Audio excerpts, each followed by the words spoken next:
दो भागों में देवों का निवास बता दिया, वनवासी और वेलकरवासियों का, और अपबहुल भाग में जो है वो नारकियों का जो है रहने का स्थान। पहले नरक के जो नारकीय जो है उस अपबहुल जो भाग है उसमें वो रहा करते हैं। और उसके बाद में यहाँ पर बताते हैं 7 पृथ्वियों में नरकों के अंदर जो बिलों की संख्या, क्योंकि अरब में कहा जाता है 84 लाख बिल है। कितने बिल है?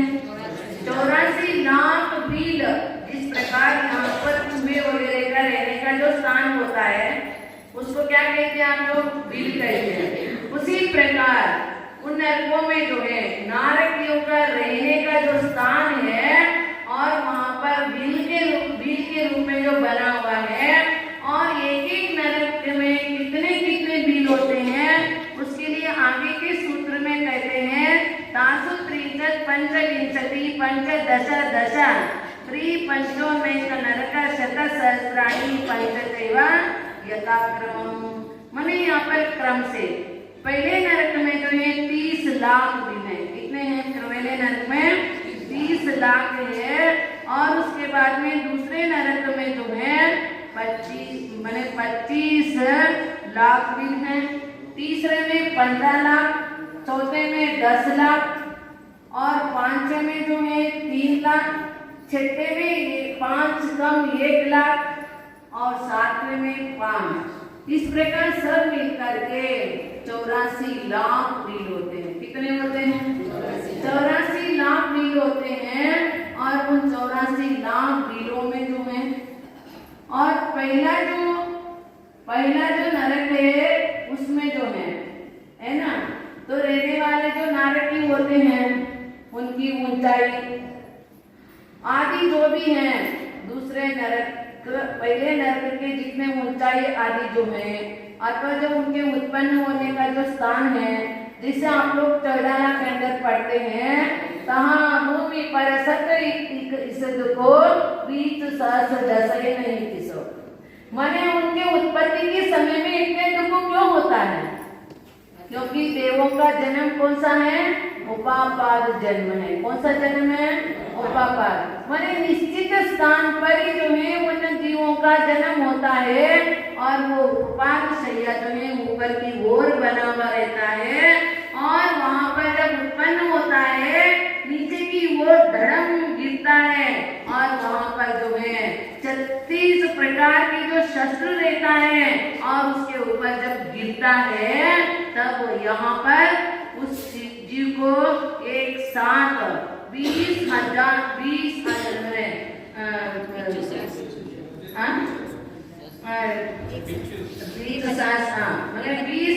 बिच्छू काटने पर भी इतना दुख नहीं होता, उससे अधिक दुख जो है उस नरक में होता है। माने कहने का तात्पर्य वही होता है, वो ऊपर से जब नीचे गिरते हैं तो केवल एक ही बार नहीं गिरते हैं। जिस प्रकार बॉल जो है कुचलता है उसी प्रकार जो है ऊपर नीचे जो गिरता है, तब जो है वहां का दुख जो है आगे के सूत्र में अपने आचार्य कहते हैं नारका नित्या शुभतर लेशा परिणाम देहा वेदना विक्रिया। वो नारकी जीव हमेशा ही सदा ही अशुभ लेशा, क्योंकि नरकों में 6 प्रकार के लेशाओं में, लेशा किसे कहते हैं? परिणाम। अरे उसकी सही परिभाषा शास्त्र के अनुसार जीव के परिणाम। हाँ, जीव के परिणाम ऐसा नहीं है। जो आत्मा को लिप्त करती है उसे लेशा। मोह नहीं, उसमें जो है कषाय अनुरंजित योग प्रवृत्ति को लेशा कहते हैं। लेशा किसको कहते हैं? कषाय अनुरंजित योग प्रवृत्ति जो होती है उसको कहते हैं लेशा। और वहां पर नरकों में सदा ही अशुभ लेशाएं होती है। कौन सी? अशुभ लेशाएं होती हैं, लेकिन वहां पर शुभ लेशा का कोई नाम होता ही नहीं है। क्यों? वहां के नारकी का उत्पत्ति अर्थ के बारे में जब हम समझना चाहते हैं तो उसमें कहते हैं नारमती ती नारकी। और वहां पर एक क्षण भी जो है उस जीव को रमने के लिए समय नहीं मिलता। लेकिन कहते हैं जिस समय अपने मध्य लोक में तीर्थंकर बालक का जब जन्म होता है उस समय एक समय के लिए, एक समय की क्या गिनती है? समय की परिभाषा आप देखोगे इतना सूक्ष्म है, इतना सूक्ष्म है। तो शास्त्रकारों ने कहा है एक अविभागी पुद्गल परमाणु। कौन सा? एक अविभागी जिसका दूसरा टुकड़ा नहीं होता है। ऐसे एक अविभागी पुद्गल परमाणु अपने समीपवर्ती स्थान में जो मंद गति से जाने के लिए जितना काल लगता है उसको समय कहते हैं। और उसमें उसको क्या आनंद मिलता होगा आप खुद समझ लीजिए, क्योंकि वहां पर उन्होंने कह दिया लेशा के अनुसार। और उसके बाद में परिणाम, वहां पे जो है स्पर्श, रस, गंध, वर्ण आदि भी जो है शब्द आदि को परिणाम कहते हैं। वहां पर अशुभ स्पर्श है, किसी को भी छुओ वहां पे गंध भी इतना दुर्गंध है। तो वहां पे के जो मिट्टी है उसको ला करके मध्य लोक में कहीं पे भी रख दे, इतना दुर्गंध आता है, बोले उसके दुर्गंध से जीव जो है जी नहीं सकते हैं। और उसके बाद में वहां पे रहने वाले नारकियों का और क्या दुख है? छोटे से सूत्र में दिया है परस्परो दीरिता दुखा।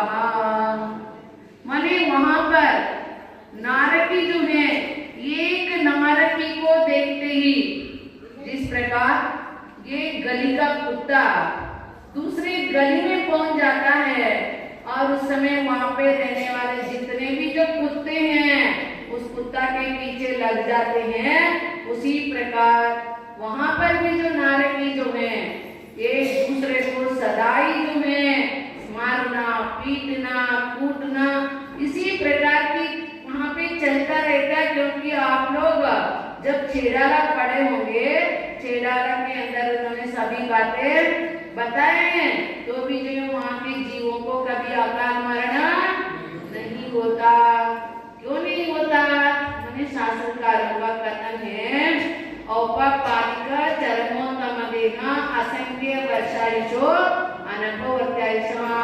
माने उपपादित जन्म वाले जो देव नारकी और चरम शरीरी माने तीर्थंकर आदि चरम उत्तम जो शरीरी हैं, और उसके बाद में गोभूमि के मनुष्य और तिर्यंश जो होते हैं उनका सकाल में ही मरण होता है। लेकिन कुछ भी तिल के समान बराबर उसके शरीर को टुकड़ा भी कर ले तो भी जो है उनका कभी अकाल में मरण नहीं होता। फिर उसके बाद में संक्लिष्टा सुरोदित दुखास्ता प्राप्त चतुर्थ्या, माने चौथे नरक से पहले माने पहले के 3 नरकों में असुर कुमार जाति के जो देव होते हैं, कौन से जाति के?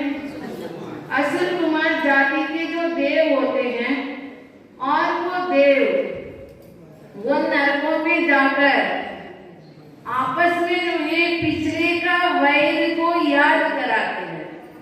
जैसा आपको मालूम होगा लक्ष्मण और रावण ये मरने के बाद में कौन से नरक में गए? तीसरे नरक में गए। कौन से नरक में गए? तीसरे नरक में गए। लेकिन रावण का एक भांजा था। कौन? शंभु कुमार। कौन? चंद्रनगा का वो बेटा था। कौन सा? किसका? जैसा हिंदुओं में कहते हैं शूर्पणखा, लेकिन उसका अपने जैन धर्म के अनुसार उसका नाम चंद्रनगा। लेकिन वो चंद्रहास खड्ग को प्राप्त करने के लिए जो है वो जंगल में जाया करता था, जंगल में रहा करता था, और वहां पर वो बांस होते हैं, बांस के बीच में बैठ करके जो है उसको सिद्ध कर रहा था।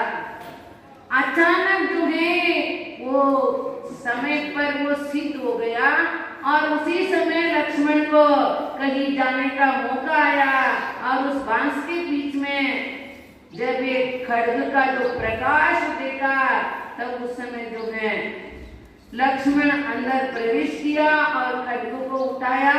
उसको ये मालूम नहीं था उस भांस के पीछे जो ये शंभू कुमार बैठा हुआ है। उस समय जो है उन्होंने उसको वहां पर चलाया, चलाते उसका गर्दन कट गया और उसके बाद में उसका मरण हुआ।